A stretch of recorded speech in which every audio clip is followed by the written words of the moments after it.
In the case of ProPublica versus Justice Samuel Alito, a newsroom is accusing a Supreme Court justice of taking a lavish vacation on the dime of a GOP megadonor who would later reportedly have cases before the High Court, and the justice calling it a misleading accusation.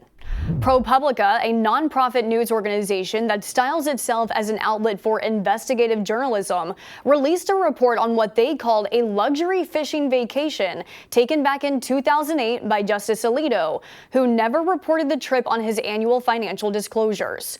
ProPublica shared this image of Justice Alito in the center and Paul Singer to his right, who is a GOP megadonor and a hedge fund billionaire, accusing the justice of taking freebies from a man who years later would have high-stakes business dealings heard by the highest court.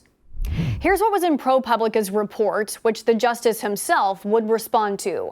ProPublica said in July of 2008, Justice Alito accepted a lavish vacation that included $1,000 a night lodging and a trip on a private jet paid for by Singer that could have cost more than $100,000 one way if the justice would have paid for it himself. The gift was never documented or reported on Alito's financial disclosures from 2008. Here's an excerpt from the article, quote, "By failing to disclose the private jet flight Singer provided, Alito appears to have violated a federal law that requires justices to disclose most gifts, according to ethics law experts." ProPublica also cited 10 times Singer's hedge fund came before the Supreme Court. In 2014, there was issue between the hedge fund and the nation of Argentina, in which Alito did not recuse himself, and the court ruled 7-1 in Singer's favor. ProPublica then cited experts who claimed the justice should have recused himself. Justice Alito was asked to comment by ProPublica. He would offer his reaction to the accusation, but not directly to ProPublica, instead preemptively writing an op-ed in the Wall Street Journal, calling out ProPublica for what he called misleading its readers. He said, quote, "ProPublica has leveled 2 charges against me. Neither charge is valid. I had no obligation to recuse in any of the cases that ProPublica cites. The flight to Alaska was the only occasion when I have accepted transportation for a purely social event, and in doing so, I followed what I understood to be standard practice." Alito said at the time of Singer's cases coming before the court, he was unaware of Singer's involvement, saying most petitions require little personal attention.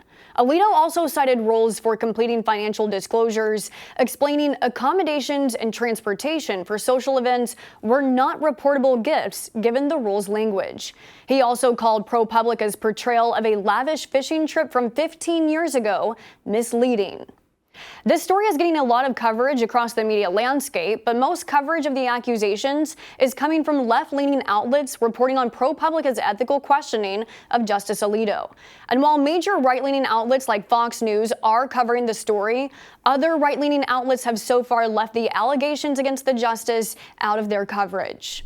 The media have been eyeing Supreme Court justices' financial disclosures ever since ProPublica reported that Justice Clarence Thomas received decades of luxury travel from another GOP megadonor, Harlan Crow. Undisclosed gifts have piqued the interest of Democratic lawmakers, launching investigations into the ethics of Supreme Court justices. Republicans calling it selective outrage by the left. At Straight Arrow News, we help you cut through the noise and break free from the mainstream. How do we do that? By utilizing our Media Mist tool, we'll show you what the liberal and conservative outlets aren't reporting. To check it out, head to straightarrownews.com.